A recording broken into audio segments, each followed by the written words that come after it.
I love that song. That was not planned, by the way, that song came on right before we started. I have to say, it's one of my favorites on the playlist. And I just think, Spirit is with us here tonight. Welcome. Welcome, everybody, one and all, to the workshop, Working with Plant Medicine. What is plant medicine? And all of the other names of the workshops that we provided at the beginning of this class. You might have noticed we had a few different events inside of Spirit Mysteries set up for this, because we had a few different themes that we were trying to capture, and we were wanting to feel into what was the most resonant, what was the most interest for people of, what is plant medicine, working with plant medicine, the nature of plant medicine, because it's a really big question. So in the spirit of getting started, I want to take a second just to introduce myself and my co-host, Mr. Garth. And Garth, just so that people have a little bit of background for you, you are a medicine man. You've worked with the medicine for many, many years. Would you give us a little bit of your background in terms of who you are and what your story is? Yeah, so my name is Garth Wolf. The term many, many years is relevant to who you ask on that, because compared to my teachers and so forth, I would say I've taken maybe one step as a baby. But there is just so much to learn. And I've just been working with the medicine for a lot of years, different types. And in the last couple of years, I've been really focused more in the plant medicine ceremonial fashion and being trained along that in those traditions of really becoming an ally of the medicine, and what it's like to actually work for them and be a conduit of the medicine is the ultimate goal here for me, to help everyone on the earth, because that's really what the plant's desire is, to fuse, work with us, be with us, connect with us. We just got to open ourselves to them. So that's my massive journey for that. And then here working with Spirit Mysteries is a dream of just helping people, really assisting others in becoming their best selves and living their best lives is really what we do in this school. And that's what's really wonderful. And so I enjoy that. And yeah, I think that covers a little bit about me. Appreciate it, man. Thank you very much. So before we begin, now I love doing these kinds of events. These are really, really fun, when the big open classes with everyone, and we just invite everyone to come and be a part of this. It's really always such a treat to get to connect with so many people. And this event is going to be a little bit different than some of the events that we've done before. So there will be opportunities for sharing, breakout rooms, as well as a guided breathwork session at the end. And we will also at the end have a special offer in case you want to go further with this material and with the wisdom teachings that are really coming through here. And so regardless of any of that, this class, what we're doing here today, is in support of you in the elevation and the evolution of your consciousness as it relates with every aspect of your life, but focus through the lens of an understanding of what exactly plant medicine is. And so if you've ever smoked cannabis or enjoyed a psychedelic or had an interest in the potential of these substances, this class is dedicated to you. This is why we're here. And this will make a lot more sense too, even in these initial couple of slides. And so as we're just kind of getting started, what does plant medicine mean? I open this question and I want to ask if anyone can put it in the chat. What does plant medicine mean to you? Because there's a lot of ways that we can look at this. And without the frame of reference around the concept of psychedelics, which obviously we're getting into, the subject of plant medicine could be getting into what might be considered what I like to call, herbology, which I think I'm told is a Harry Potter term, but I'm pretty sure we should just be able to use it everywhere. And I love this: healing with plants, sacred knowledge, coming back home, chemistry, a natural way to heal. This is beautiful. Healing through herbs, healing through nature. Plants in general can be powerful resources for healing our bodies and minds. And this sentence, as we were creating this slide, I thought, this is going to need some elaboration, because even just the way of saying it, I think, is a little silly, because plants are nature. They are the epitome of Mother Earth, just growing effortlessly in harmony with the spirit of the planet. It's not necessarily this resource that's separate from us that we can use. Yes, it is, if we choose to look at it this way. But plants are nature. And by working with plants of all kinds and varieties, we have the opportunity of using them to connect with them, to understand them, to connect with this resonance that they carry. And that is what heals our bodies and our minds. That's what helps us reconnect with Mother Nature, is by learning to tune in with the spirit, the resonance of the energy that these plants carry. And so we have some examples of this, just plant medicine in general, because plants are amazing. Ginseng increases brain function and benefits against cancer cells. Turmeric is an anti-inflammatory and can increase the antioxidant capacity in the body. Lavender reduces heart rate and can relieve asthma symptoms. I mean, have you ever had a lavender tea? It's lovely. Turns out it's really great for you. Rose relieves headaches, heals cuts, scars, burns, and can enhance your mood. It's often used as a romantic enticer, if you know what I mean. Nettle treats hay fever, aids blood sugar control, and lowers blood pressure. And the list goes on and on and on, quite literally forever, or as long as there's new plants that we're discovering.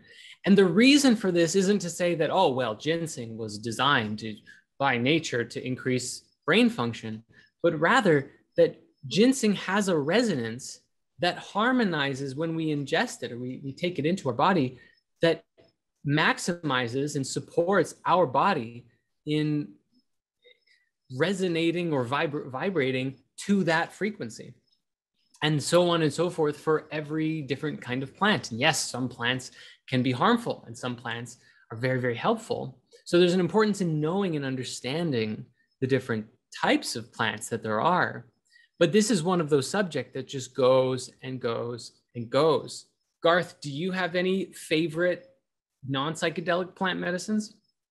Favorite non-psychedelic plants? Well, I mean, like, so the plants are wonderful in general. There's so much to work with. But like some of my favorites would be, they're more into the mushroom category of like reishi or cordyceps.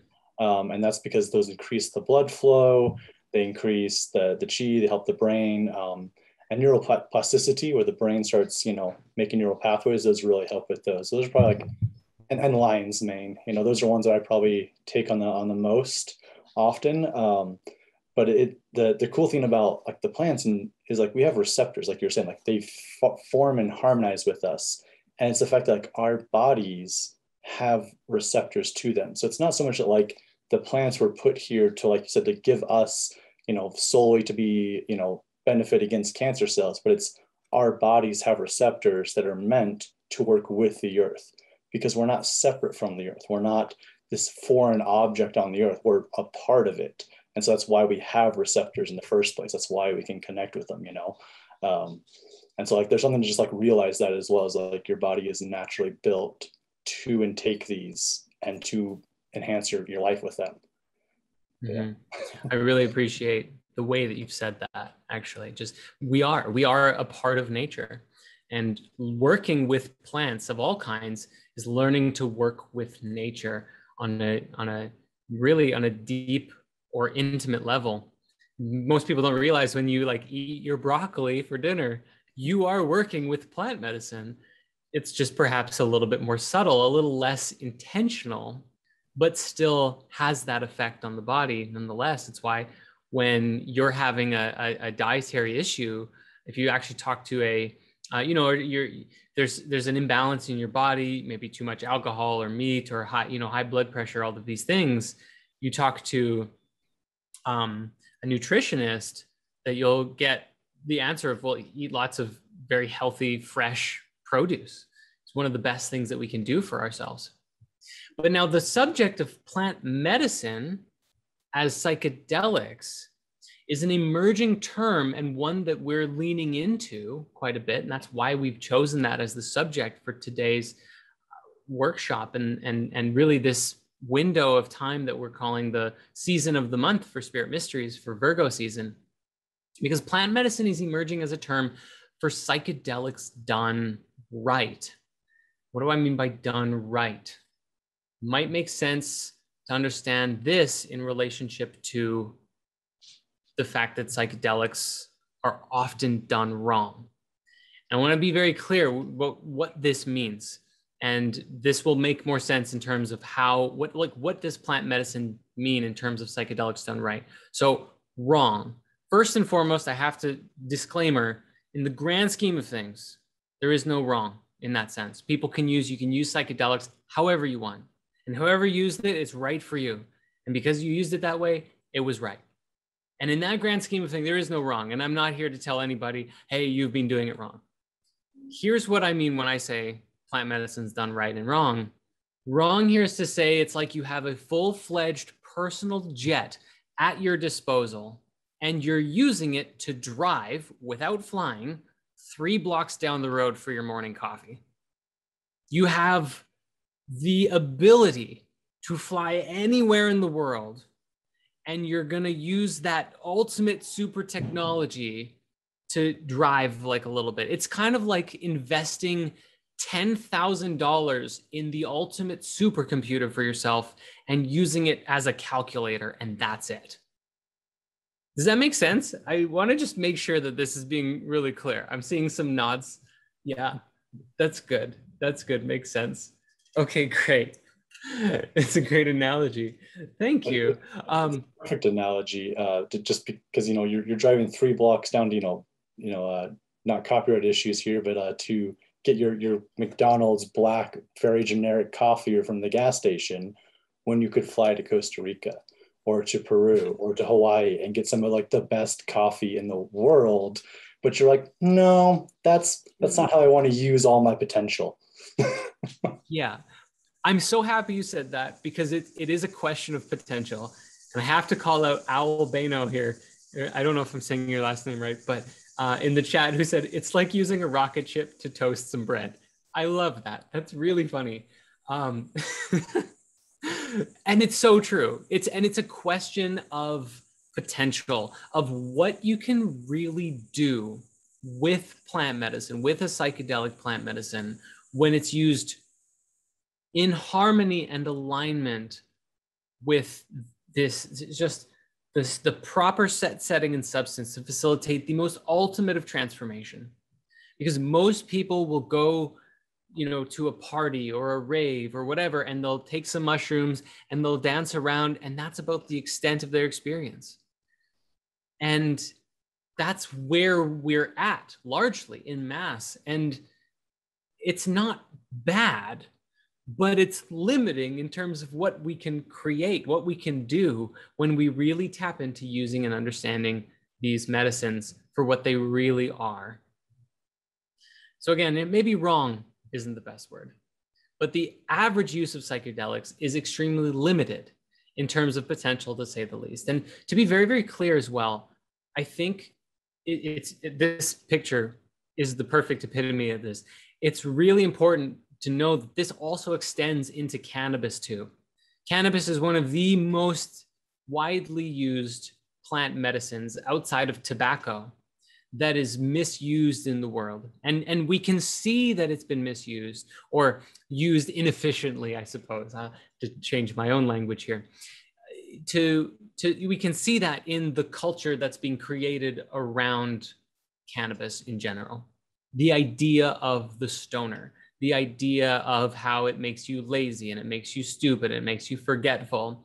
Because when we abuse cannabis, when we use it poorly, or when we use it just willy-nilly without any true deep intention, that's what happens. It's often actually said that from ayahuasca shamans that they do a lot of work helping people clear out the cannabis within them, because cannabis, when used the way that most people will use them, as this recreational, stoner mindset, stereotype kind of archetype energy, fulfilling that vibration. Cannabis has a very sticky vibration to it, and it causes a lot of stickiness within your energetic field, within your body of consciousness. And so it can very much make you forgetful. It can make you lazy. It can make you, just using it for these reasons of escapism. instead of using it for transcendent healing and liberation. And we have that choice. We have that choice, and it's up to us to be able to facilitate the best use for cannabis and all medicines in general.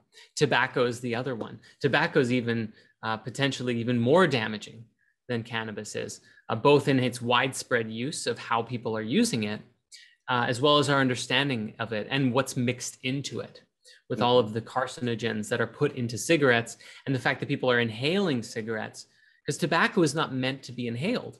Not to go on too much of a big rant here, but tobacco is meant as a purifier that you bring into your mouth, and to be able to facilitate a release, a purification.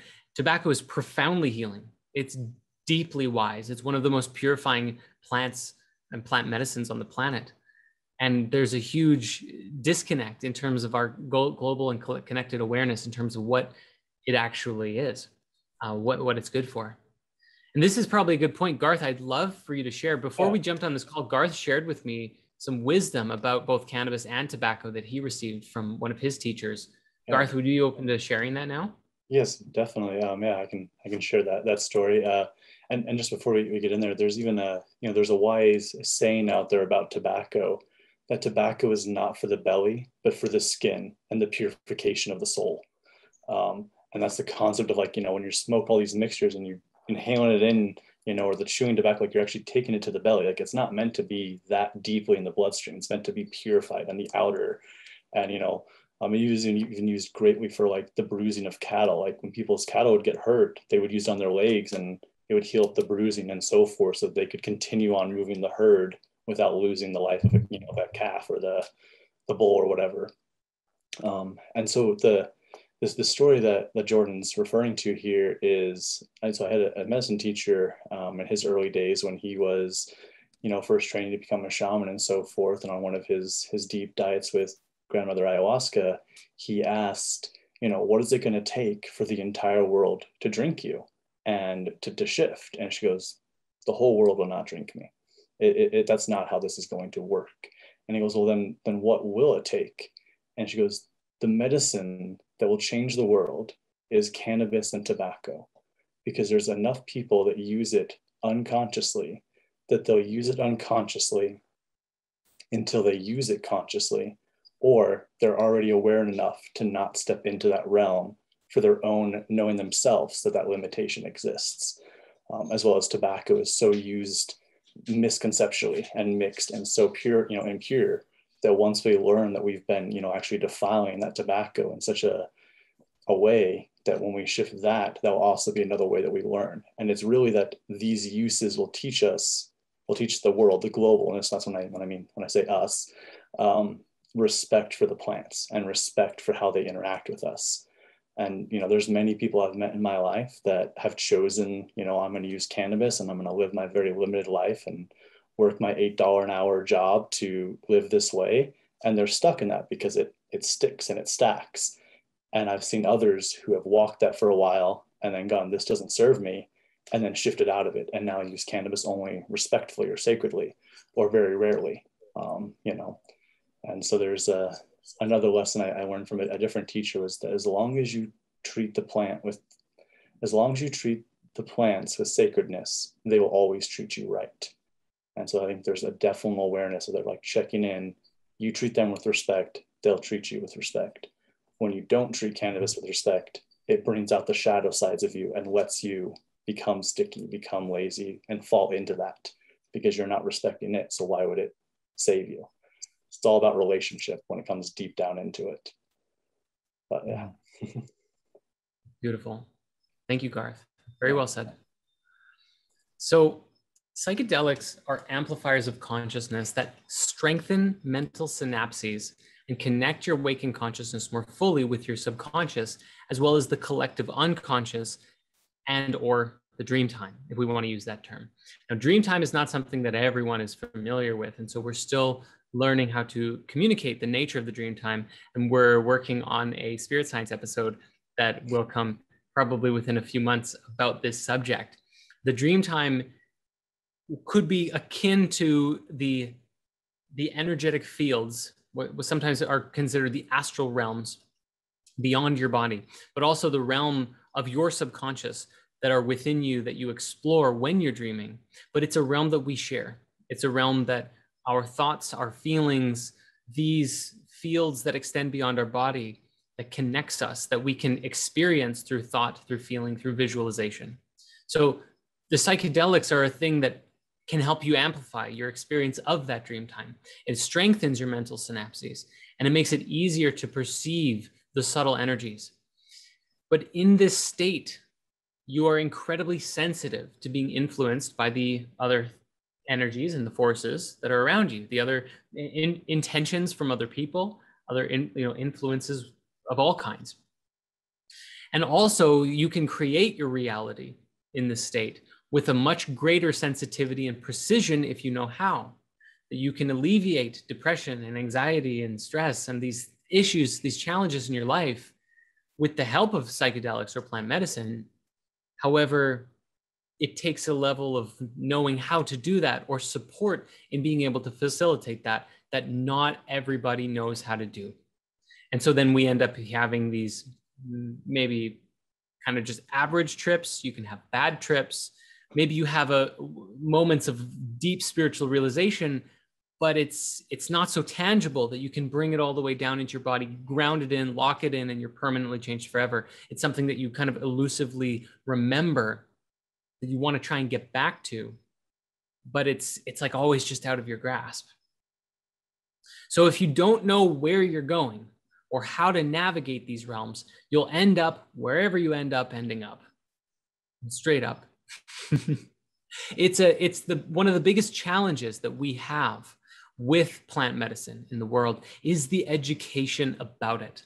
Because cannabis is now legal in so many places in the world, all across all of Canada and most of the states, or many, many states, not all of them yet, but that's also coming. The governments are talking about that, like legalization across the board.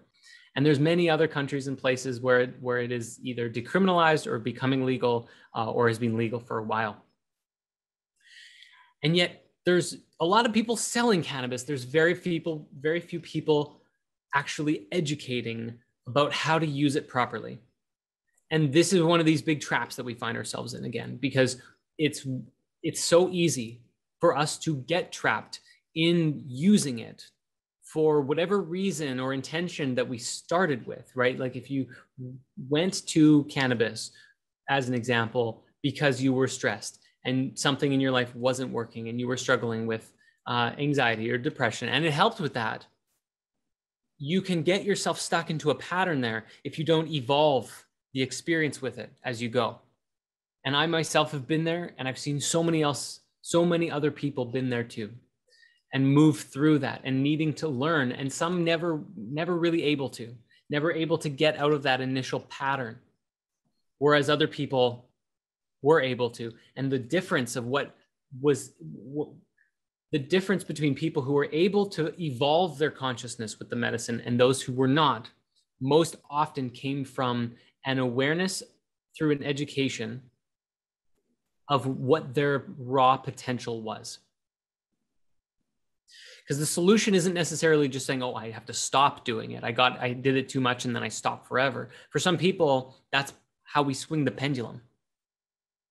And sometimes that's important to do, to take it out of our system for a while if we've done it too much.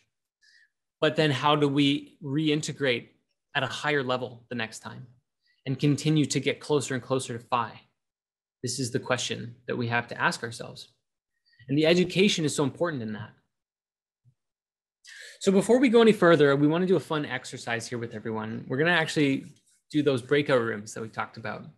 So I want to invite everybody. We're going to open up a space, maybe put 10, 15 people in a room each. We'll have a whole bunch of rooms. And I want to invite you to connect with each other and share simply, because we only have about 10 minutes here, your first psychedelic experience or what you find the most interesting about them. And just open up that space, open up a space of conversation, communication, and just start to feel into where everyone is at, because you'll notice that we are creating a collective field here in this workshop. And in that field, we're all vibrating at our own place, but we've still also gathered together to learn and grow around a focused common purpose. So by doing this, we're going to start to bring our energetic fields a little bit closer together in terms of our understanding, where we are, and how we resonate. Yes. So we have about 10 minutes. Oh, Garth, did you want to jump in here? I think I was saying, like we have about 10 minutes, like, and so like if you go into groups of like, 10 people per room, like give them a minute. Like you don't have to step too far out, just a lightning round of this is my experience. And some people, yeah. Totally. Some people just generally sometimes just don't like to share. And so that's the thing, but I really want to encourage, if you have the opportunity, to jump on in. So I'm going to create these rooms and we'll see you in 10 minutes. Yeah. Beautiful. I don't know who said that, Oh, but you're free to continue on. Michael David Friel. Perfect. Yes, sir. Welcome. Thank you. How are you tonight? Pretty good. I dumped out of the breakout room. It didn't feel like my space. So it's just I let those people have their space, and that's cool. They can enjoy it. I'm a little more comfortable here. Beautiful. Well, now that we're here, I'd love to hear your story. Do you have a minute worth of your maybe favorite or first psychedelic experience to share? Sure. My first psychedelic experience was with my evil twin. Yes, I'm the good one. Shut up. And it was mushrooms when I was in college. And I narrated a sunset that looked like it was the sun setting over a river with a little tree in the Garden of Eden. And I got to know each individual blade of grass personally. They were really wonderful blades of grass. They were very, very, very fun. And that was my first time. And I stayed away from it for years and just recently got back into it. And for about a year, I went hard and heavy on mushrooms. Like I started counting at 5 grams every 2 weeks. I was doing 5, 10, 12 grams every 2 weeks. And then I got thrown out of trip space by the Baron. And he told me, "You think pill gonna do for you, you have to do yourself." Like, oh, I get it now. So now I'm working on it myself, and somewhat through spirit mysteries in this place. And I am loving my patch tarot, by the way. Wonderful. It's amazing what can happen, isn't it, when you are in that more of maybe a recreational or just kind of a flow state with the mushrooms and with a psychedelic like that. Like what it can facilitate can be moments of just complete magic, even if it's like the most random thing, like narrating a sunset and the blades of grass and everything. Like it's so simple and elegant and maybe it was even silly or something, right? Like a little bit. It's just but fun. Yes, very much. Yeah.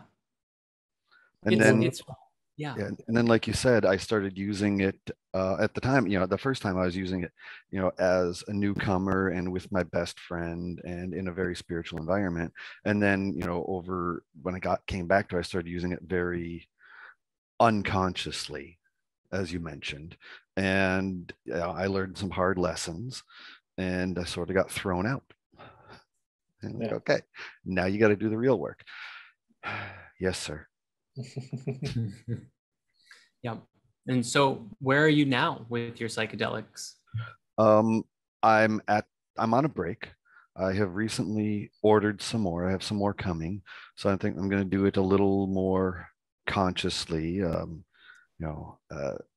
with intention, and do the best I can on that. I'm not quite sure how that's going to come about. I'm hoping that maybe today I might get some ideas on how to go about it consciously.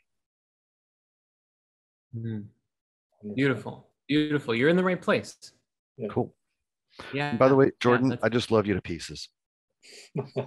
Oh, well, thank you, Michael. I love you too. You have a beautiful voice. Thank you. Yeah, I've been told I have a face for radio. That's funny. That's very funny. I think you've got a really good intention there with, you know, taking it a smaller steps into, because I mean, I've had experiences where less is definitely more, or a very tiny amount can be like one of the most mystical experiences, you know. And so yeah, I think you're in the right state there, and it's a fun ride. And that level of like no expectations is like a very good mindset to be in, you know, not let expectations block you. Yeah, That makes sense. Yeah, I really learned from going to Rhythmia just how poorly, for lack of a better way of saying it, my experiences with plant medicine was, and even still, like they were so profoundly spiritual, and there were times where I'd bust out the singing bowls and I was in the best place, and really connected with the divine in this, you know, the perfect way for me. But then going to Rhythmia was like taking the training wheels off, and it's like putting down the toys, the toy plane, and learning how to fly a real one. You know, like 4 days of ayahuasca experience, like traditional ayahuasca healing ceremonies, was just a whole nother ball game, a whole nother kind of experience that really just shifted everything. And that led to, it really led to the creation of this, like this experience, like this workshop, as well as the course that we're offering. And a lot of the work that we've done, our plant medicine series with Rick Strassman that's coming out right now, all of it is foundationally built upon this journey of taking the medicine to higher levels, or working with the medicine at higher levels, and realizing how much farther there really is to go. So yeah, it's a very meaningful thing and very important, I feel. I don't see a lot of people talking about this to this, you know, at this kind of level, but it's about time we did, more so. Yeah, I mean, it basically, the last message I got when I got thrown out of trip space by the Baron is essentially, you know, you're doing your ceremonial magic. That's a really good path. Would you do the work? You can't just skip. Like, oh, okay. Doing the work. You mentioned the work, and then you generally get some people going, I don't know about that. I just want to see the pretty colors. Well, you can do that too. Yeah, one of the experiences I had was I spent the whole night crying and puking, and it was one of the most beautiful, liberating experiences of my life. So, you know, La Purga is what they call it, I guess. The last time, you know, the very first time I went to Rhythmia, I said, I'm not gonna throw up. I'm not gonna purge, and I didn't. And I the entire 4 days I didn't, because I was so firm within my knowing that wasn't gonna happen, that it didn't. And so the second time I went, I was like, no, I'm totally gonna purge this time. And then I ended up just having so much respect and appreciation for the nature of that purge, what it actually is and how it works. And it's a game changer. It changes even your awareness about what a purge even is, because you can purge in so many ways, right? Yep. And Jordan, quick question, if you don't mind. Hello, Higher Knowledge and Japo. Jordan, on night 4, are you telling me that you did, like, how many cups did you do, and you did not purge on the yacht? That would be 2 to 3 cups per 2 to 3 cups per night. Yeah. Sorry, Japo, here, you can unmute again for a moment, but we are gonna start to resume here, but that's correct.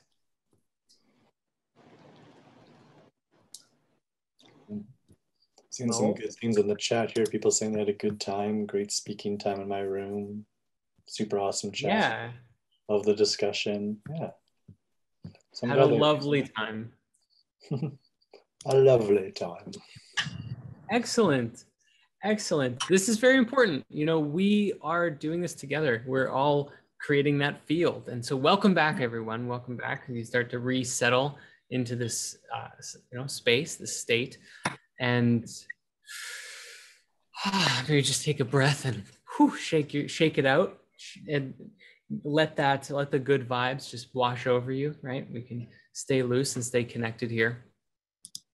So we're going to start to continue here. I'm so thrilled to see how many people had a really good time in the group, in this group space. The breakout room is always so fun because, especially with spirit science and spirit mysteries, we find that so many people are really resonating on the same wavelength, that there's so many people who get it with each other and often don't have a lot of people to talk about these subjects with in their lives. Maybe one or two people here and there, and for some people just there's no one. And so spirit science and spirit mysteries becomes like a place where all of us can really get together and go deeper, even just make basic foundational connections with each other. And you start to realize that you're not so alone. Look, there's 222 people literally in this moment. That's amazing, on this call. And what a magical thing that so many people can gather together around this subject of plant medicine and realize, hey, we're all here. We're all doing this. And this is largely the reason why, is because we are at the beginning of a new psychedelic revolution. Everyone knows about the 60s, but another is beginning right now. And this revolution is more controlled than last time. And that's very, very important to know. And that can be a very positive thing, and it can be a negative thing. Substances are being studied far more carefully now. Before things are being made legal, there's an awareness being made by the governments, by these institutions, the scientific research centers and everything, even the big pharma, making sure, really wanting to know, what is this exactly and how does it work? At the same time, there's a great benefit of things being a little bit more controlled. It allows for a use of these as therapies and with retreats in a really proper, harmonious setting, instead of the way that it always was before. Not that there was anything bad about the 60s. Like, look, I wasn't there in this lifetime anyways, but from everything I've seen, it looked like a wild time. There was a lot of positiveness, the positivity of that wildness, because people had the creative freedom to just explore it the highest possible way. In the other sense, though, people were able to explore in any possible way that they could conceptualize, and a lot of people lost control of themselves. A lot of people went, I mean, it was just, there was so much. It was everything all at once. So there's positives and negatives, and we just have to be aware that this is what's happening. But we are going through a psychedelic revolution. Cannabis is becoming legalized. Mushrooms are becoming legalized. There are clinics and therapies and retreat centers that are opening that offer psychedelic and plant medicine healing, whether it's cannabis centers or opportunities to do cannabis, which is just so everywhere anyways, but ayahuasca centers and mushroom therapies and what have you. Ketamine, people putting it in here. Yeah, MDMA and ketamine. Yeah. Garth. Yeah, I was just saying, like, the last couple of weeks, I've listened to a lot of podcasts, both on like the DMT, the MDMA, and ketamine research that's been done, and how like they're moving into these studies and these trials, and like the MDMA research. I mean, that guy's going almost 45 years of research and working to get in that direction. Same with like mushrooms.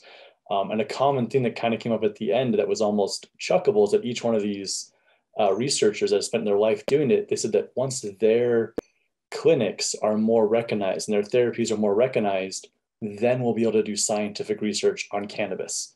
Because for some reason, it's like almost you have to do these bigger, heavier ones before you can get the real depths of like how cannabis can help you and go depth. Because a lot of these other people are reporting on their final MDMA sessions or their final ketamine sessions, mixing a little bit of cannabis with it takes the journey, that final threshold over the great healing of PTSD, or the great healing over, their depression or their abuse they've had their whole life. And so it's just interesting that, like we're moving in this whole more semi-controlled way, but it gives us more valuable and it's more better for us. And it's, in the 60s, like it might've been more free and more rampant, but also that's why we have books and things called trip guides, or how to, trip protectors, and like all these things have been created to have a best possible trip because things were so wild and crazy. And I mean, you look at even the chakras, for example, they have a massive flowing energy that is wild and can be expansive, but there's a structure to them that keeps them harmonized and centered. And that's where this is really leaning into that, of really balancing the structure and the free flowing in this new revolution. So it's not just a revolution, but an actual raise of consciousness, a consciousness shift. Right. I appreciate you speaking to that. And just for everyone, if you're curious, we've talked a lot about wanting to build a spirit center. And that's an actual big, I've always envisioned it as a pyramid-shaped building that is a sacred community gathering space for healing retreats and all kinds of experiences and activities for us to do together, whether it's yoga or having a restaurant and growing food and da-da-da. But I definitely see having, like, one of my dreams with this healing center is being able to facilitate actual authentic medicine ceremonies, from cannabis to psilocybin, maybe even ayahuasca, but that might be, I have a feeling of just wanting to keep that, or at least myself not supporting it outside of the Central and South America, because I just feel that spirit very strongly in that area. But we'll see. But mushrooms and cannabis, especially in this space, that we could facilitate this as a part of spirit science and spirit mysteries. And so there's a question, right? What is the right amount of control? There's a balance. Just like Garth said with the chakras, there is a structure that naturally allows for energy to flow throughout the body. And so what we need to recognize is that we need that kind of structure, not overly constricted, where the energy flows, which is the big fear of what has happened, right? From psychedelics, where it's like all the chakras were open, all of the psychedelics are being used, and the government came in and went, all of it is stopped, and they shut down everything. And now we're going to learn how to, let's open, and we have to be the ones to participate in this, but start to open those centers for the world, through the systems that we create, and not just leave it up to big pharma. Mm-hmm. Well, and if I may, just, there's an energy that came about them tightening that down, that then things became cloak and dagger, and we have to do this in hush and hush. And if there is one thing that's been made clear to me in this last year with plant medicine, is that especially ayahuasca and wachuma, San Pedro, they desire to end the cloak and dagger cycle that served for the last 20, 30 years, but that cycle needs to end because it doesn't serve the global consciousness, so we have to shift out of that. And so that's the idea, like, if we do it rightly, then there's not a constriction to have us be secret, but we can all be openly and free. Yeah. It's very important to note as well. I love seeing in the chats here how it's very clear how basically, or at least a large group of us here, feel towards governments and religions. And so when we speak to it, when Garth and I, are speaking to the systems that exist and where we are and what's coming and how this transition is happening, that we're not trying to illustrate paint a picture of, oh, this is great or this is bad, simply that it is. But we get to participate in that. And so part of that is, again, just bringing it back to proper education. Mm-hmm. We can use psychedelics as, there's one of three ways: a recreational drug, a sacred tool, or a master teacher that we can go to learn from. And without a trained guide or a sacred space, you're limited in what you can do and where you can go. And without a proper education, you are extremely limited in what you can do and where you can go.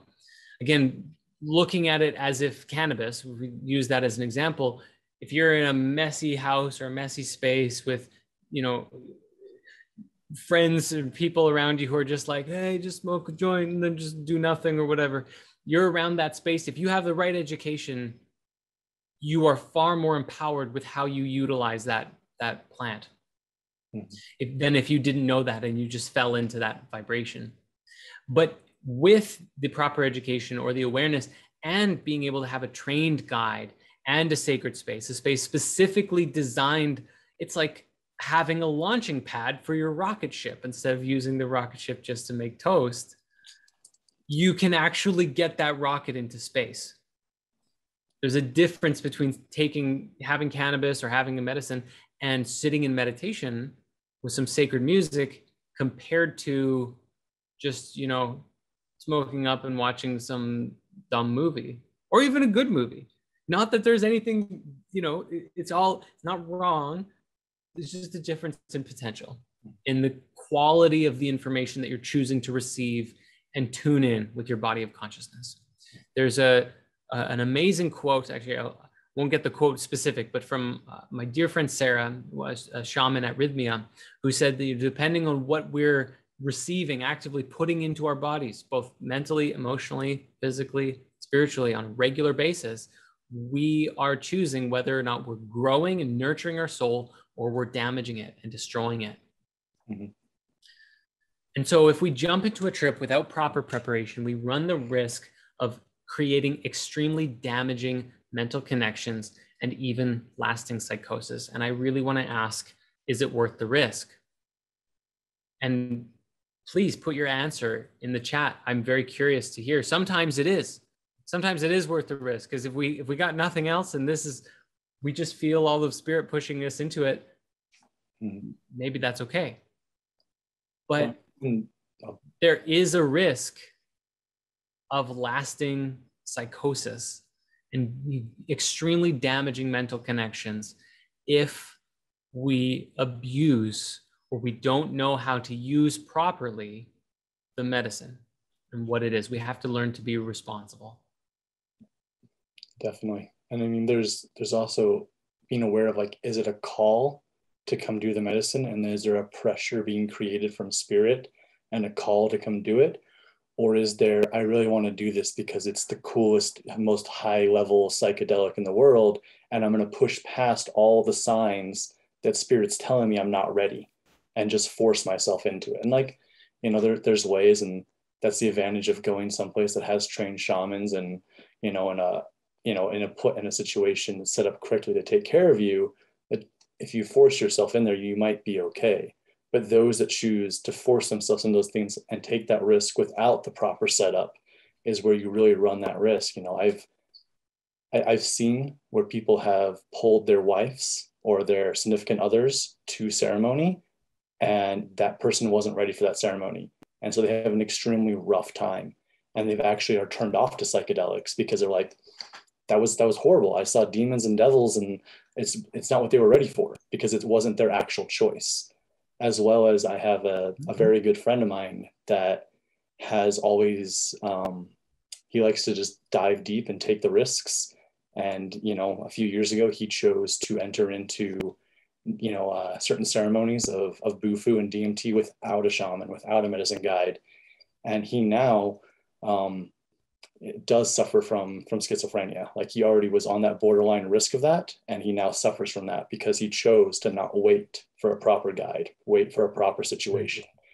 And it's something that, me and him talk about probably at least once a week about that struggle, and to the point where he doesn't even remember that we have had this conversation before. And so there is a risk there. And so it's like, it's really important to get the guides with you, to really check in with spirit and make sure it's right. Because then the risk is that of, jumping out of a plane to pull your parachute. You're going to fly, you're going to soar. It's going to be a little terrifying for a minute, but you're going to soar, versus forcing yourself into a situation and ignoring all of spirit. So yeah, I just share that, if it's worth the risk. But the healing, if done right, is worth the risk. Just from seeing the chat here, there's a lot of back and forth of, like, it is worth the risk or it's not worth the risk. And I want to illuminate or just really draw our attention to the top of this slide. If we jump into a trip without proper preparation, and that proper preparation is the key. What I mean to say is that if you just throw yourself into something, not knowing anything about this, again, like, putting aside the whole call of spirit and just doing it because you're a friend or just because, someone pressured you into it or anything like that. What damaging psychosis, damaging mental connections means is that you could create a lifelong life. It would be like performing electroshock therapy on your brain, putting yourself in a position where your brain is actually now hardwired wrong, in the sense that an unnatural way, hardwired in a way that you are more preconditioned to either the depression or the anxiety or the anger or the frustration or the fear of the world, and having a very skewed outlook from what is authentically real. So that's what this means. So the proper preparation is just being very, very clear with yourself, with spirit, in terms of what it is that you're going to do. And again, the magic happens when you're able to connect with a guide to do it. To, for example, going to a place like Rhythmia, or to a place where they facilitate these ceremonies with trained shamans, they'll tell you how to prepare really, really well. And this is an education that you get naturally by going through the experience. This is something I've seen happen before, and I know I'm going to see it happen again. But so it's a warning, really, just for us to be mindful. And I'm not trying to instill fear or anything like that, but just be very, very mindful. If someone does have a bad trip that affects them negatively long-term, they're less likely to want to heal that by having a corrective experience with a genuine shaman. Kind of understandable, which then causes the healing process to take longer. It causes, if you have a really strong, over-the-top, negative, like bad trip, and your mental wiring gets all messed up, you're like, I don't want to do anything to do with psychedelics ever again. Why would I want to go back there? That was clearly not a good experience. And as a result, they're going to take a long way in a corrective healing for that. It's something to be aware of, that this is the dark side of psychedelics that people don't, I mean, especially in the pro-psychedelic movement, this is something that is not often as talked about, but it has to be addressed. Because again, we are strengthening mental connections and using that elevated state to rewire our mind. And plant medicine, psychedelics can be so, so valuable for reorganizing our mind in a natural way. But if we're in an unnatural environment and we do that thing, it can lead to just a very like a repulsion from ever wanting anything to do with that again. Whereas again, with just a little bit of a shift, change of environment, a little bit of support, that same person could have had the most transformative experience if they had the energetic guidance to get through the darkness that the medicine was illuminating. But the benefits, because just as much as we look at the dark side, we have to look at the positive. The benefits of medicine done right: new neural pathways are formed, ego death and spiritual rebirth. You can have consciousness shifts and perspective changes, which are the definition of a miracle. Being able to fully, fundamentally see the world in a different way. You can get so clear on what is and what isn't serving us in our lives. Things that you've been stuck on for years, issues that have come up over and over and over. Like you just keep manifesting the same kind of partner for yourself, and you just keep wondering, why do you keep meeting the same kind of person or keep getting the same kind of job that you just hate in a cycle, 10, 15, 20 years plus? All of that can just fundamentally just shift in one ceremony. You can make a profound and deep and lasting connection and communication with guides or divine beings who are all around us, even if you're not aware of them. And you can get clarity on your purpose and your direction in life. You can talk to your spirit guides with crystalline clarity. And you can heal old habits or negative patterns of thought and behavior: smoking, drinking, depression, anxiety. And the beautiful thing about this is that it's not a risk anymore. Remember that other slide? There was so much debate. Is it worth the risk to jump in unprepared? Some people said, yes, it is worth the risk. Other people said, no, it's not worth the risk. When you're doing it this way, the risk goes down to a tiny, tiny percentage. Going to Rhythmia, there's a 5% risk that you won't get a miracle. But they've got it down to a science. 95% of people who walk out of Rhythmia leave fundamentally changed for life. as an example. They've done a really good job of providing a space like this where they have got it down to a science. And I noticed that that 5% isn't, this 5% doesn't get their miracle. Doesn't mean they had a horrible experience. Doesn't mean they had, you know, psychosis or anything like that. No, it just means they didn't have the miracle that Rhythmia is very keen on. They still may have had a wonderful, great experience in time, you know? That's true. Yeah. And sometimes most people, yeah, go ahead. Sorry, Garth. No, that's all I was just saying, like, and that's all it is, you know, is that to be aware that they're not reporting a bad experience. Most people too who do report that they didn't get their miracle at Rhythmia, if they ever come back, they're the first ones to get it. And that also has been brought down to a science, because that's really Rhythmia. They keep track of that. They stay connected with people who go there. They do surveys, and they're able to watch and just see, like, okay, this person, they came, they said they didn't get a miracle, but then they came back 3 months later and they reported the first night that they got their miracle. That's outstanding. And that's the kind of wonder that we're talking about here. Again, the benefits of medicine done right. So this is a chart, you might have seen this before, how psilocybin mushrooms free the mind. So on the left, you see functional connectivity of a normal brain compared to a brain on psilocybin on the right-hand side.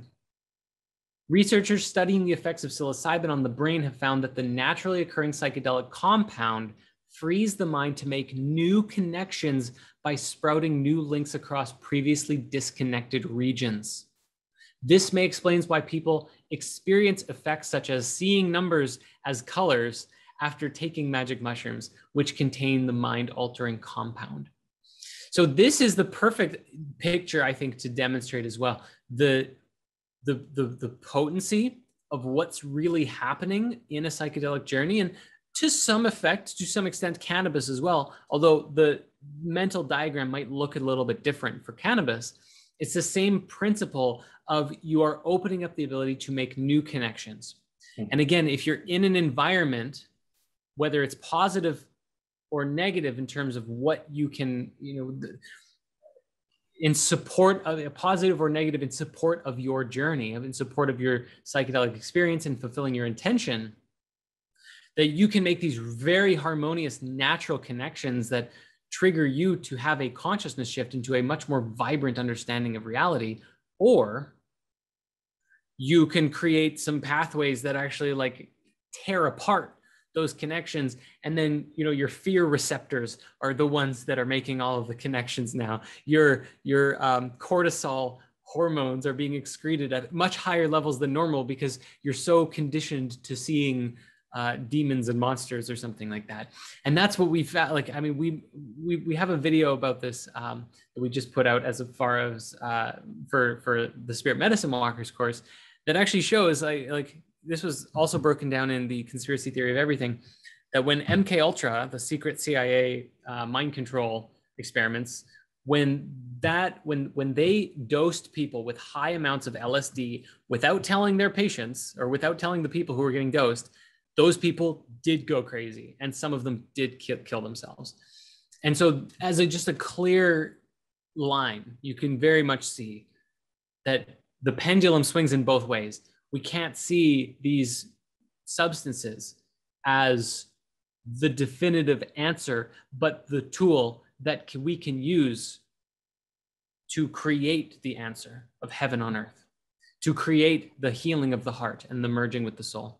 Just as a hammer can build a house or smash a window or hurt someone, so too psychedelics can be the ultimate tool. And as Garth said, it's not even always just for you.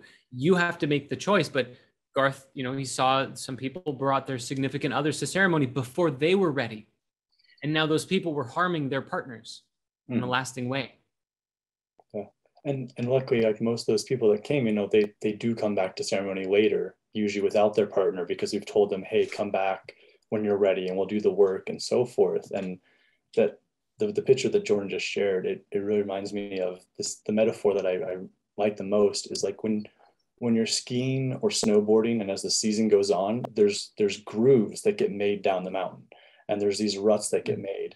But when fresh powder comes, it covers up all the grooves, all the ruts, and you are free to make them wherever you want. And so that's what psychedelics are like. It's like your mind and your patterns are these grooves and ruts that you've formed for the past, 5, 10, 15, 30 years. And then fresh powder of snow comes over it. Well, now you get to create new grooves, new roots, new roots and so forth. And so that's really, this building of it, and that's the beauty of it, is creation of Right. it too. Right. And speaking to this more, that's half of the process. And we have to be very, very clear here that in the using of psychedelics properly, that the experience of going through the journey, the ceremony, however you want to speak to it or call it, is half of that, half of the process of the transformation that we go through. The other half, and how to really get the most lasting change, is knowing how to integrate what you experienced. It's like, I have more examples here, just like our jumbo jet or the making toast. It's like, if you didn't know how to integrate, it's the equivalent of drinking a high nutrient smoothie and then only absorbing 15% of the nutrients as it moves throughout your body. And being like, oh yeah, that smoothie was good that one time, and then not really remembering like how you made it or what it was good for or anything like that. Psychedelics and integration is the exact same thing. It's downloading and installing. If you consider it with you're getting a new software or a game or something on your laptop or your phone, you have to download it. And that's, you're taking the medicine, you're drinking the ayahuasca, or you're smoking the cannabis, and you're opening up your mind, you're expanding your fields, you're getting downloads, you're exploring within your subconscious, all of these things, you're rooting around within you're opening up to higher fields of conscious awareness. Maybe you're talking to Thoth for a while or whatever it is. And you come back to your body afterwards, and then there's this question: now what? What happens next? Because a lot of people, they go, oh, that was really fun, and then they forget about it and they go back to their life. But if you know how to properly install the data, then that hour or I mean, it's 4 hour to 8 hour experience of transformation now sets you up for a life of more transformed living with a higher consciousness. Mm-hmm. Yeah. So how do you integrate? And we have some suggestions here, but there's so much to this conversation. There's only so much that we can put into a workshop like this. But some of the ways that we can integrate through meditation, journaling is one of the best ones. Being able to, like, right after the experience, you write down everything that you remember, and then you reflect on that and you work with it as you go. That grounds it in something real and tangible that you can continually reference and bring about within you. Yoga is a way to stay elevated by being present within your body, because when you have a plant medicine experience, often, while yes, you may leave your body for a while, this is not uncommon with especially with an ayahuasca or a medicine like that. Yoga, when you come back to your body, you often find yourself more connected to your physical body than you were before. And yoga and earthing can help you to build up and create that connection and stay connected long afterwards and keep that experience integrated and present within you. And finally, breath work. Garth is actually a breathwork facilitator. Garth, maybe you should share with us, what is breathwork and why is it important? Definitely. So breathwork, one, it's something you're literally doing right this second as you are breathing. It is the thing that keeps you alive, keeps you moving, keeps you generating. And if you really want to look at it, there's the phrase in spirituality that the only consistent is change, but your body is the exact example of that. It is never the same breath. It's never the same blood vessel. It's always moving and changing. It's always, but you're still you. You're still consistently you. You're still a human. You're still, your inner soul. And so that's how the only consistent is change. And so breath really teaches us that. And the power of integration is that all these things we're talking about here integrating, these are all ways to look at yourself inward, to continue the inward journey. Because that's what the plant medicine is you're taking yes, this medicine plant that is on the earth, and it may be physically external from you, but it is connected to you on other realms and other, vibrations. But then you take it and you're going on a massive internal journey inward to source, inward to these guides, and shifting and adjusting yourself. And so the integration is continuing that inward journey and continuing on with it. Like I love this smoothie example, or, it's, for those that might work out, it's like drinking a pre-workout and then not going to work out. Like you're just leaving it in your body and you're not doing anything with it. Like it's, and so it just moves right through. Oh, sorry, go ahead. It just moves right through. You drink your pre-workout smoothie and then you don't work out. And it's just like, okay, well, it just becomes waste. Yeah, it just becomes waste. It just comes out of you. And like, you may have had a really euphoric time while the pre-workout was in you.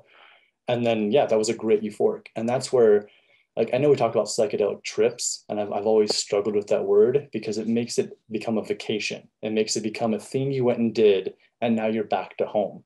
And it's a journey. It's an experience. It's a quest. It's an adventure, because then it becomes part of your life. It becomes part of your energetic field. And that's what integration really teaches. And breathwork is my favorite, but that's because it drops you into those states strongly, because you're doing so much work with your body, and then it's releasing those same like states within the brain, and you can connect with it, deeper. Same with meditation and journaling are very great for those as well. All these are great for that. But yeah, that's why I went in breath work, because naturally right now you're breathing. Absolutely. What's amazing too is I learned this from Rhythmia. When you go there, they often share this story about where Rhythmia came from. And one of the things that Jerry received, because he's the founder of Rhythmia, what he shares he received from the moon with his Iboga experience, which is, we actually animated part of it in our psychedelic Journey to Rhythmia movie, the Mysteries of Ayahuasca. But he says that there's so many ways up the mountain. There's so many ways that we can facilitate this merging with our soul and healing our heart and becoming the highest expression of ourselves. But the two fastest ways are through plant medicine and breath work. Like, absolutely, you can get there through meditation. You can get there through, like hiking. You can get there through just food. There's so many different ways. But the fastest ways is that breath work and medicine accelerate the journey. As long as we also remember that it's not, and that's half of it, we do those experiences and then we come back and we integrate it, so that it becomes lasting, so that we don't, jump forward and then go all the way back to where we were. But we jump forward, and then as we're coming back down, we're integrating. So we're rising our physical, our everyday waking consciousness back to that level in the middle, from the high of where we used to be. And then we're always pushing ourselves higher and farther. So breath work is a way that you can actually facilitate DMT in your body without any medicine. It's the best possible thing. If you were wanting to have a trip and you didn't have any psychedelics, or you didn't know a shaman, you could just breathe. And so we're gonna try that soon.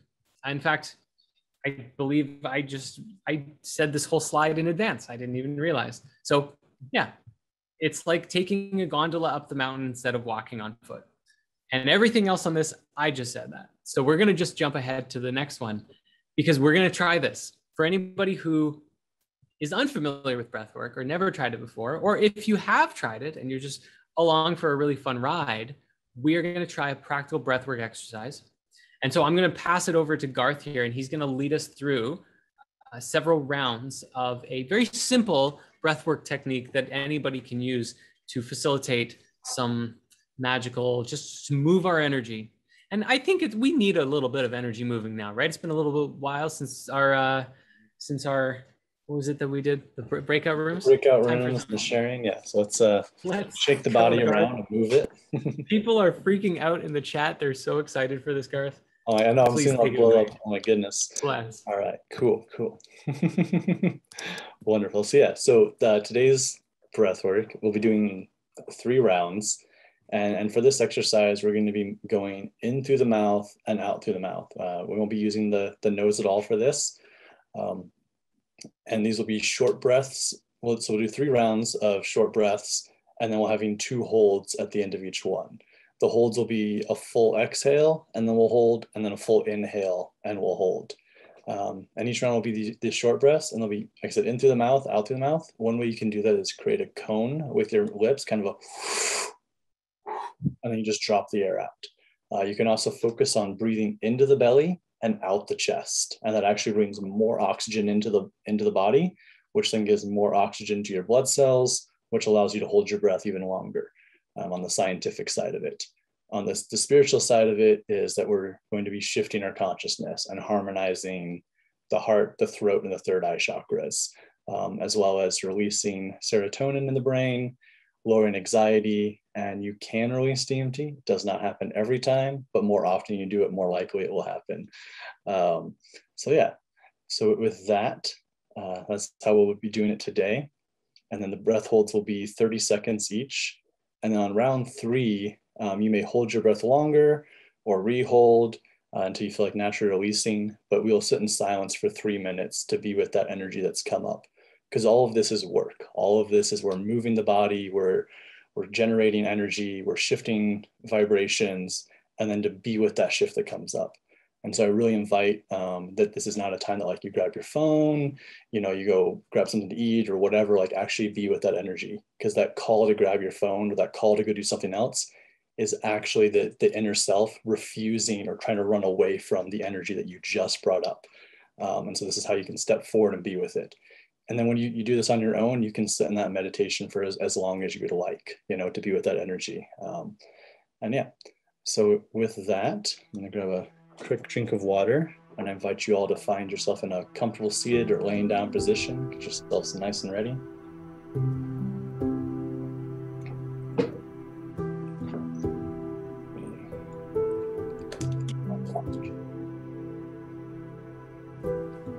So all right, so we'll begin here in just a second. And it's going to be in through the mouth, out through the mouth. And here, let's get ready to breathe. 3, 2, 1.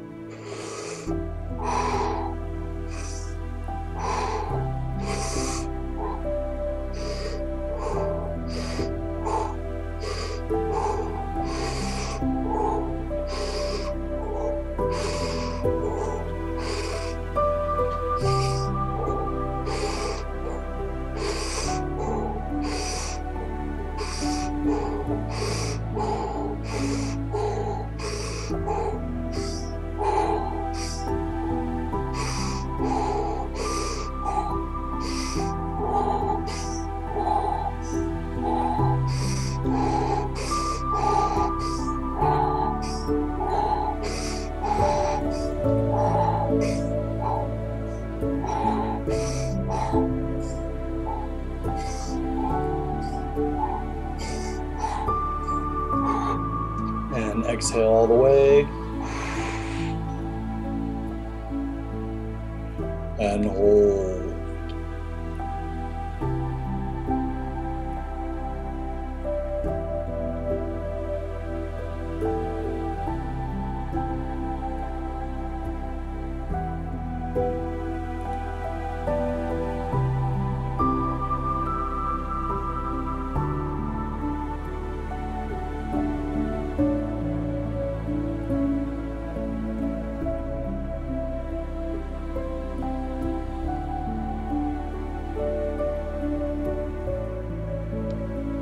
Release, and then big inhale, and hold.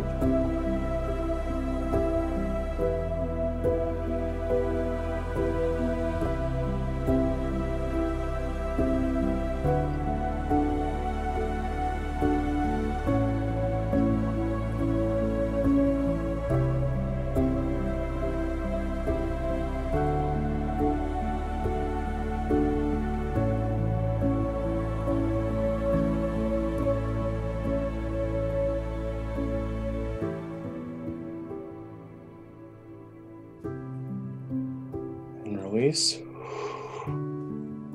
Beautiful. And then just so you know, you don't have, if you can't hold the whole time, you're free to let go. But lean into any body shifts you're getting and don't force yourselves into passing out or anything. But just practice and do the best you can with this. So we'll It's move okay if there's discomfort too. Yeah, it's okay if your body's discomforting. It's okay if you're getting hot and warm. Like, this is breath work. This is similar to yoga. Like, you're doing a lot of work here. So just lean into that. So, all right. So we'll move on to round 2. And again, in through the mouth, out through the mouth. Trust the body. You're learning that you are more than just the body. All right. And we'll begin in 3, 2, 1.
And full exhale and hold.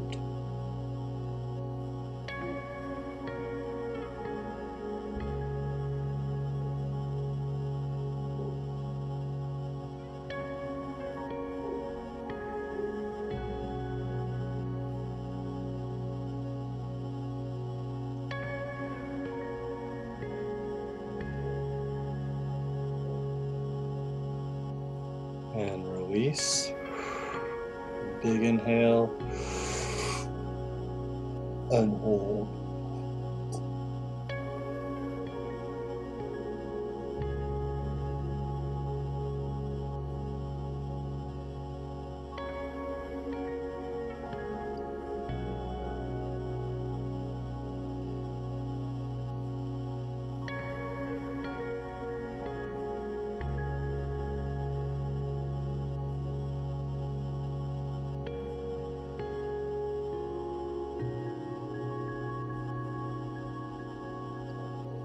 And release.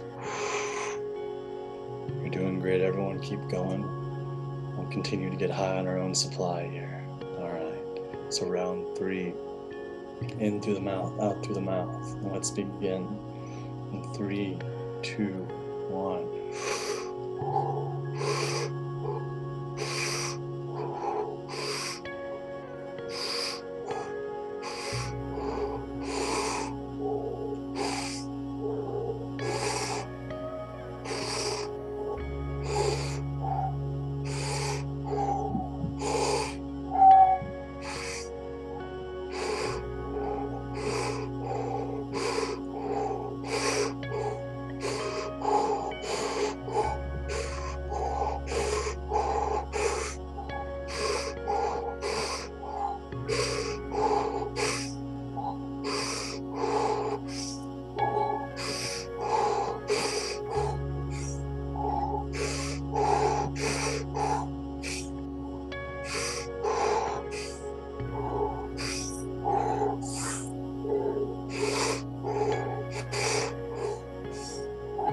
And exhale all the way. And hold.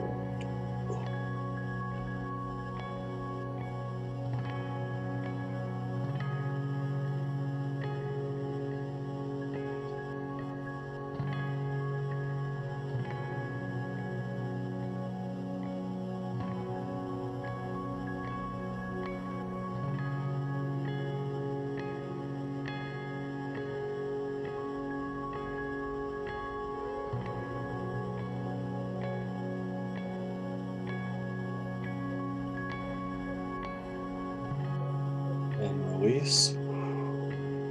Big inhale. And hold.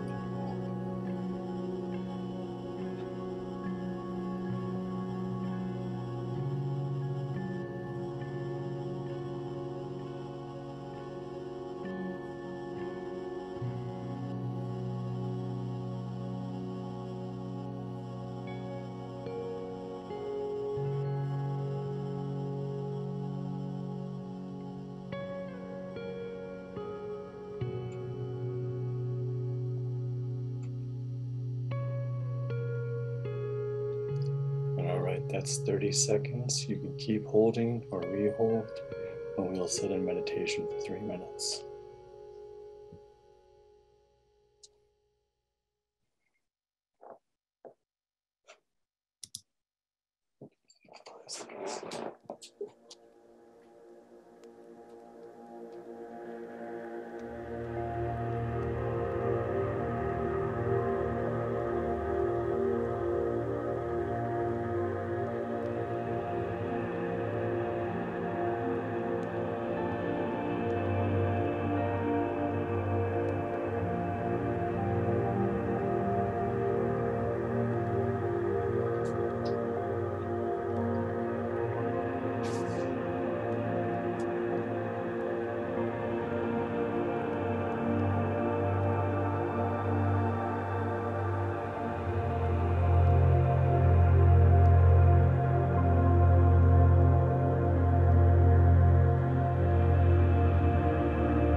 Thank you, everybody. That was 3 minutes. Thank you for spending that time to meditate and breathe.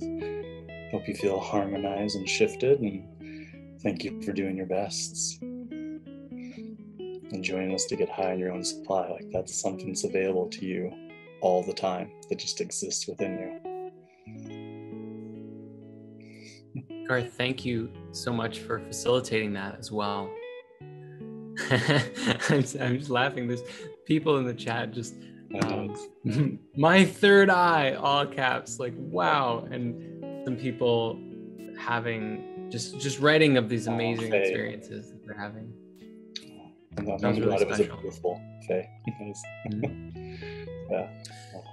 So where we go from here in the workshop, I actually think now is a really good opportunity to do a short Q&A. We're actually a little bit ahead of schedule before we bring the whole experience to a close. And so if anybody has any questions, I'm gonna actually stop the screen share for a moment. And I'd love to just make an invitation to share your experience with the breath work or any other questions that have naturally arisen. And we'll go through maybe 10 minutes, maybe 15 at most. We'll see what we can get through. So please keep your shares and your experiences or your questions with less words and more meaning, so that we can allow for the most amount of sharing and conversation here. So Alex was first here, asked to unmute. Alex, you're welcome to jump on in. Hey, thanks so much for creating this space. My question is how to stay connected to this community in a quality type of way. That's a great question. So Spirit Mysteries is currently evolving in a really, really big way. We are going through a transformation in terms of what we offer, how we offer it, and even the different levels that people can get involved in. Currently, because the thing was we just moved in the last month and a half, we moved from a platform called Kajabi over to the Mighty Network, which is the new kind of social network like space. And with that, there's many changes that we're still discovering of what the best way is to facilitate the community.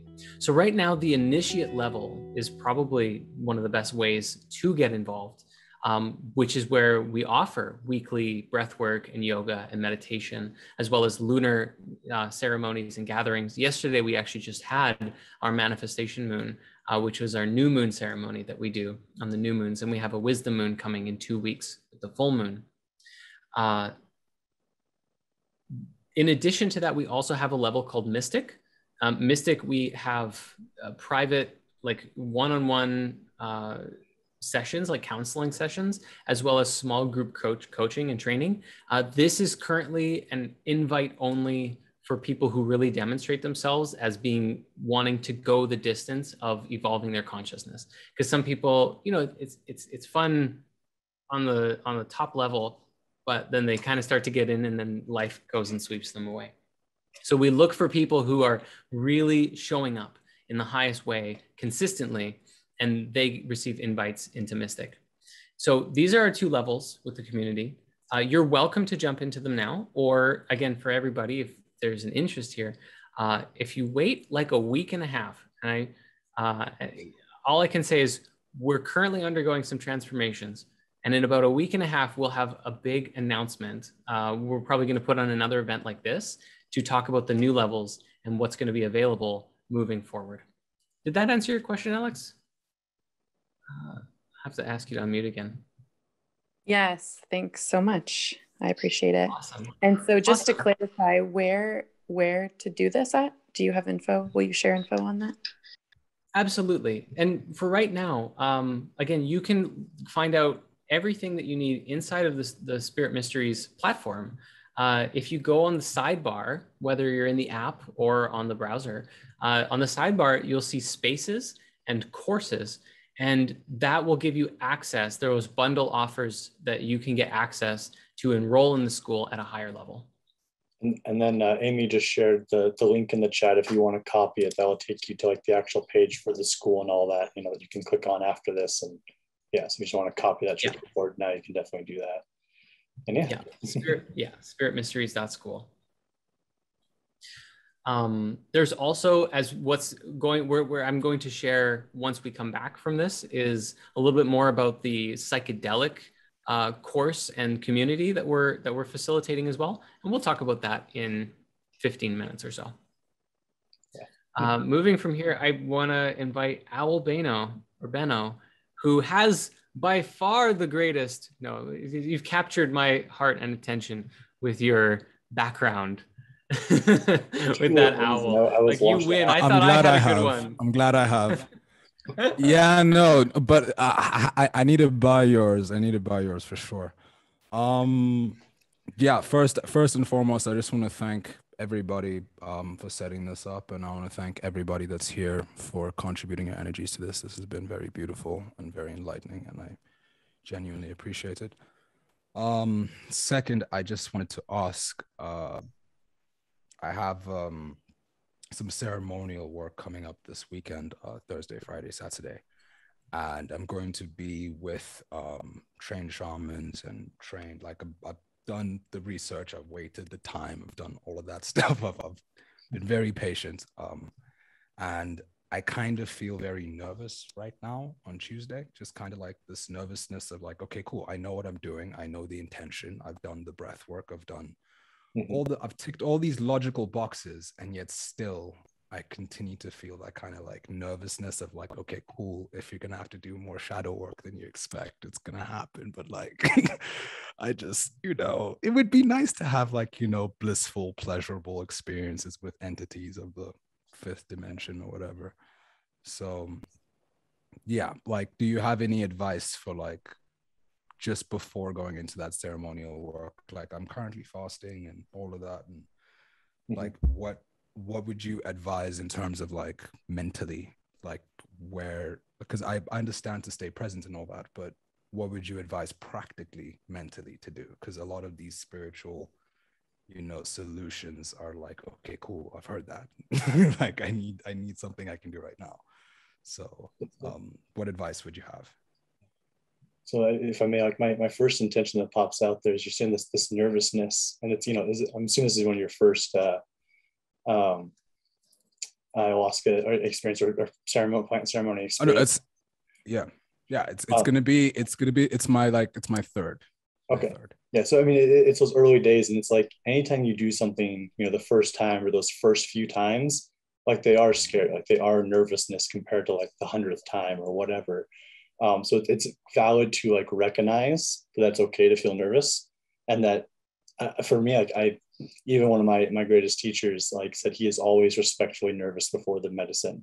And he's, you know, probably drinking, I don't know how many ceremonies, you know, he's been in it for 30 years or more. So there is that level of like, because you don't know what's going to happen and there is the unknown, but it's okay to feel that nervousness with it, and lean into it. And then also like you said, like you might have to do more shadow work than you want. You might have to do some deeper things than you were initially desiring. But when you say, then I want, that sounds like there's, you know, that's part of that, that ego side, or that side that doesn't want to change yet, because it knows that it's going to require a level of effort, you know, to shift into that new perspective. And so there is that resistance. But in my experience, you know, like you said, like blissfulness with the entities and singing with the angels and surfing the cosmic waves of geometrical patterns, like all of that for me personally has always come after the hardness, after the work, after the purge, after, you know, after I finally surrender in and do all the work. Then the beautiful blissness is like the other side of it. Because what it really is it's you between that vibration of the blissfulness. It's you getting to that vibration and removing what is in between you and there, you know, because that is your natural state. Does that answer your question appropriately? Oh, he's muted again. Oh, I clicked on. Wait, there we go. Yeah, that does answer my question like pretty precisely. I think the only thing that I'd want to just get a little bit elucidation on is like the aspect that you said, like that I version of myself that is, you know, kind of afraid to do the work. Because the way that, like, after everything you said, I was kind of like, oh, okay, cool. So the universe will give me a sweet for being brave. Yeah. Like if I really want, if I go into it with full intentions, then I'll get that sweet for being brave. But I don't want to, I don't know, it's been a lesson of mine to like not go in with the expectation of, yeah, give me exactly what I want and give me all the pleasure that I want. It's rather give me what you think is best and let me figure it out from there. And I'll decide what happens from there, but give me what you think is best and we'll see what happens. So is that like a good mindset to be going in with, or is that a bit too egotistical? No, that's not egotistical, because you're entering in the way of like, I don't want to have expectations. You don't want to expect something from it, but you are going, you know, these are things I would like to have and I would want to experience these, but I'm open for whatever you have for me. As long as you hold that openness of I'm open and ready for whatever, you know, will serve my highest purpose, or, you know, if that's really your intent, then hold to that and stay within that, you know. But I always say expectations will tend to kill the experience. So any expectations you can remove, the better. And when I bring up the ego of like, the ego sometimes resists change, but it's not that we're out there to like fight the ego. It's we're integrating with it. We're working with it. It's you're entering into these ceremonies to take your lower earth self with your higher, you know, astral selves and work together as a new one. Mm-hmm. Thank you. Thank you so much. I don't want to take too much of anyone's time. Thank you very much. Thank you. Thank you. Thank you, Owl. So we have time for at least one more, maybe two, depending. But the next person on the list here is Danielle. And Danielle, you're welcome to come on up, and you're welcome to turn on your camera too, if you would like to. I'm not going to turn on my camera because I just am in the middle of a fast and I feel like I look like a wreck. But my main question is, do you ever feel a calling to come and see us like in person? Is there any plans in the work for Spirit Science to go around, you know, the US to different countries to have events like this? Yes. Many of the, so we've actually facilitated events in the past a long time ago, different gatherings, and that will happen again. And some time is going to have to pass because of COVID. And that's really the biggest thing is we're learning and putting a lot of effort right now into facilitating these spaces online in the best possible way that we possibly can. And then when things are settled with traveling and the way that things are with viruses and vaccines and the whole shebang, just let things transpire. We'll move into a physical, maybe like some kind of gathering tour or something like that. Yeah. That would be just awesome. I mean, I have the tarot deck, I have the cloth, I have the rose quartz, I have it on my phone. I share it with everybody. I mean, we even have my coven, we share it with all the children. We have the children watching it, and just sharing it with everybody. And it's like, man, how do we get you in our area, in our space? Because you are just amazing. Oh, thank you, Danielle. Yeah. Thank you. Live treats to come. I think we have time for at least one more then, because that one was simple. And thank you again, Danielle. So Delphine, you are next on the list here. Thank you so much for the opportunity. This has just been a beautiful experience for me. I participated in your meditation before, and this is just phenomenal. I'm so new to this, and I'm excited to learn and grow. My question is, how do I ensure that I'm working with someone who really knows what they're doing? Because these can be some pretty powerful or scary experiences. How do I find a legitimate person to work with? That is a good question. That's one we actually went into a lot of detail inside of Medicine Walkers itself. But the simple answer is by going with someone that you trust, that you are willing to trust in their judgment, not necessarily like the shaman, although if you know the shaman personally and you can trust them, then that also works. But yes, through word of mouth, as Meow Mix put in the chat, for example, if you trusted me, if you trusted Spirit Science and based on what we've created and you like my energy, and I said, Rhythmia is the place to go, then you can trust that Rhythmia would be a good place. If you just find a random, you're searching up on some internet forums and you don't know who it is and they're like, oh, this guy's good, here's his phone number, it's maybe a little bit more awkward and you want to exercise more caution. If you know someone who went somewhere to a specific space that and they had a really good experience, then that would be a good indicator that you could trust it. So for me, I've been to Rhythmia and they are the cream of the crop, if you will. From my experiences, they're my number one. I've also been to Soltara. They offered a really valuable and a good experience.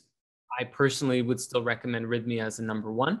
But then from Rhythmia, I've met Mitra, who's one of the shamans there, and he works at a place called Pachamama, which is nearby in Costa Rica. I would trust Pachamama because I know that Mitra lives there and works there and facilitates the space. And I know Mitra, so I know it's good. And there's a book called The Fellowship of the River that the author of that place co-created a medicine space in the Amazon somewhere. Nihu Rao, I believe it's called. And after reading that book and connecting with that author through his energy and his stories, I would trust Nihu Rao.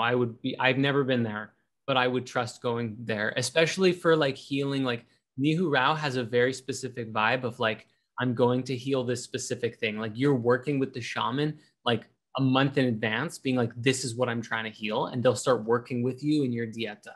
Whereas with Rhythmia, it's a bit like, here's how to prepare. We'll see you when we see you, Mm-hmm. And so it's a little bit more relaxed, I suppose, in terms of the process, but you still, all of those places, I would personally recommend. I personally, as far as ayahuasca goes, especially, I'm hesitant to recommend anyone that's not, like, I don't know anywhere in North America that I would recommend. All of the places are in Central or South America. And that's just been the experience of what I've seen and the people that I've connected with. Because you hear all kinds of stories, and there are ayahuasca charlatans. There's medicine charlatans who are just doing it because they want to make money. And that's not the deepest right reason to be facilitating a space like that. So you do want to be careful. Does that answer your question? Yes, thank you very much. And I do trust you, and you saw me taking notes. So thank you very much. Well, thank you for your question, and thank you for your trust. So from here, everyone, I'm sorry, we're going to have to call the questions at this point, just so that we can finish and call and close off the event here, because we did mark 2 hours, and I don't want to take us, way past our point. Some people are up. I've seen messages, people being like, I'm up at 4 a.m. So moving forward from here, I'm just going to bring up the screen share again. And I want to actually share with you an opportunity that we can do this more and answer these kinds of questions more and go even deeper, because that's what we've been building over this past year. And I do mean a year. Spirit Medicine Walkers has been a year in the making. I think I started slides in September last year. You did. Everything that we've explored here today is a primer. There's only so much that we can cover in 2 hours. And spiritual education concerning psychedelics and plant medicine is very important to us. And we see a need for a proper education in the world. And that's why we've created this class, as well as Spirit Medicine Walkers. So this is a 30-hour education on the highest use for psychedelics. It includes 7 modules of deeply informative psychedelic training for you. We have connected with none other than Dr. Rick Strassman, the author of DMT, the Spirit Molecule, and the Soul of Prophecy. And he is the father of modern psychedelic research. And he has contributed to this course as well and provided an exclusive Q&A. We also have worked with Rhythmia. I've been there many times now, and I have many close connections with the shamans. So we have a bonus called The Path of a Shaman, which is a resonance wisdom on medicine and shamanism and how to work with the medicine, as well as what is the path of becoming a shaman. And our friend Sarah Sasso, who is the Rhythmia shaman, she's just brings the divine feminine every week with so much grace. It can't even be described how incredible she is. And she has also contributed to this course. And to add to this too, even before I go even further, there is the course itself is taught by a combination of myself, Garth, as well as a man named Christian Metzger, who is actually also a Rhythmia shaman, a trained shaman. So he teaches this course with us, as well as a mystical prophet named Elijah, who is absolutely brilliant. And when you hear him talk, you'll just be entranced by the wisdom that he brings forward. So the 4 of us taught this course earlier this year. Actually, it was like January, February of this year, and we're finally ready to bring it out to the world. So in addition to that, there is a bonus. I once in a past life, not like a different lifetime, but just a previous version of my life, maybe 7 or 8 years ago, I created what I considered to be the ultimate automated mushroom grow kit. And it was so unique, but so cool. And I've created a video that explains how I made this and how you can too, as well as a library of medicine music that you can use in your own personal ceremonies, and a bonus library of resources that you can utilize to take your education even further. The course breakdown itself goes as follows. We actually have 8 modules because there is a module 0, which is an introduction to psychedelics. Module 1 is what is plant medicine, which includes a breakdown of all the different types. If you have any curiosity, like what is iboga? How does ayahuasca work? How is this made? What's the difference between the different types of mushrooms? All of these things are in this module. Then we have 2 modules that go back to back, healing with plant medicine and the dangers of psychedelics, as well as how to prepare for ceremony, go through ceremony, and integrate afterwards. And this includes information on both if a ceremony is being facilitated for you, such as at a place like Rhythmia, and also if you're facilitating a ceremony yourself, whether it's with cannabis or mushrooms or something like that, or even cacao. And we talk about a lot of different kinds of plant medicine ceremonies you can do. And then finally, module 7 is the mystical and the prophetic, which is a breaking away of not just the psychedelic experience, but the living with an elevated state in this world as a mystic. And what does that mean? What does it look like? And what does it mean to have a prophetic experience? We go into in depth about that and the nature of prophecy, which is also something that Rick Strassman talks a lot about in his book, DMT, The Soul of Prophecy, which breaks into the actually a lens of observing psychedelics that is not often explored, which is through the Hebrew Bible, which is often overlooked because the New Age movement often goes towards the Eastern traditions, the Zen and the meditation and the Buddhism and these kinds of traditions. So this is now, we're going to look at it from a lens that we don't usually see. How do the psychedelic experience relate with the prophetic states from the biblical scriptures? We're also going to be doing 2 live gatherings just like this. And so this is the opportunity for us to ask and answer these questions. If you had questions, you had your hand up, you were waiting to ask a question, and then you didn't get to share today, we have opportunities to go deeper where it's just the whole thing. All right, let's get into what are your questions from the course? What are you learning? What integration techniques? How can we support you? And we will go even further.